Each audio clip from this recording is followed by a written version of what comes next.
ముఖ్యంగా 15th finance commission నుంచి మన రాష్ట్రానికి రావాల్సిన 894 కోట్లు ఇవ్వలేదు అధ్యక్ష. 14th ఫైనాన్స్ కమిషన్ నుంచి 817 కోట్లు, 15వ ఆర్థిక సంఘం నుంచి మనకు ఇది దేశంలో మొదటిసారి జరిగింది అధ్యక్ష.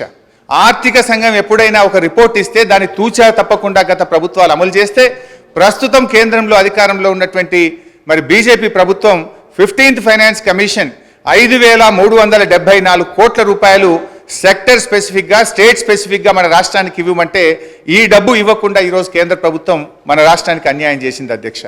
పన్నుల్లో నిజంగా 41% వాటా ఇస్తామని చెప్పారు, కానీ ఎక్కడ కూడా సెస్ల రూపంలో వాళ్ళు కలెక్ట్ చేసుకొని 41% వాటా నిజాయితీగా ఇవ్వకపోవడం వల్ల ఈ రాష్ట్రానికి 44,052 కోట్ల రూపాయలు తక్కువ వచ్చినాయి అధ్యక్ష. ఆంధ్రప్రదేశ్ నుంచి రావాల్సిన విద్యుత్ బకాయిల్లో కేంద్ర ప్రభుత్వం నిర్ణయం తీసుకోక 17,828 కోట్ల రూపాయలు తగ్గినాయి అధ్యక్ష. సిఎస్ఎస్లో మనకు రావాల్సిన డబ్బు ఆంధ్రప్రదేశ్కి ఇచ్చి తిరిగి దాన్ని అడ్జస్ట్ చేయకపోవడం వల్ల 495 కోట్లు, వెనుకబడిన జిల్లాలకు ఇవ్వాల్సిన 1800 కోట్ల రూపాయలు, నీతి ఆయోగ్ రికమెండ్ చేసినటువంటి మిషన్ కాకతీయ మిషన్ భగీరథకి ఇవ్వాల్సిన 24,205 కోట్లు, వెరసి 1,00,000 కోట్లకు పైగా ఈ రాష్ట్రానికి రావాల్సినటువంటి డబ్బు ఇలా కేంద్ర ప్రభుత్వం నుంచి రాకపోవడం వల్ల కూడా ఆర్థికంగా మనకు ఇబ్బంది కలిగింది. నిజంగా ఈ 1,00,000 కోట్ల రూపాయలు రాష్ట్రానికి వచ్చుంటే ఈరోజు మనకు ఇంకొక 1,00,000 కోట్ల రూపాయలు అప్పు తక్కువ తీసుకునేటువంటి అవకాశం ఉండేది అధ్యక్ష. ఈరోజు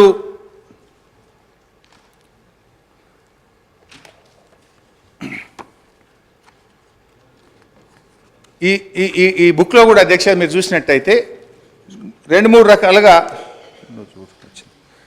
రకాలుగా మీరు ఇందులో చూస్తే అధ్యక్ష అసలు వీళ్ళే స్పష్టంగా రాసిండ్రు.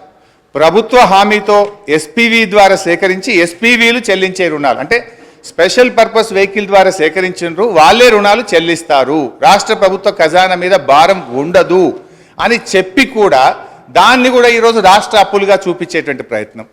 ఇందులో పేజ్ 24లో కూడా ప్రభుత్వం చెల్లించని మరియు ప్రభుత్వం హామీ లేని రుణాలు 59,414 కోట్ల రూపాయలని మీరే రాశారు స్పష్టంగా. కానీ మీరు ఏం చేసే ప్రయత్నం చేస్తుండ్రు, అన్నీ కలిపి మళ్ళీ లెక్కబెట్టి రాష్ట్ర ప్రభుత్వం ఈరోజు దాదాపు 6,71,000 కోట్ల రూపాయల అప్పు ఉంది అని చెప్తున్నారు.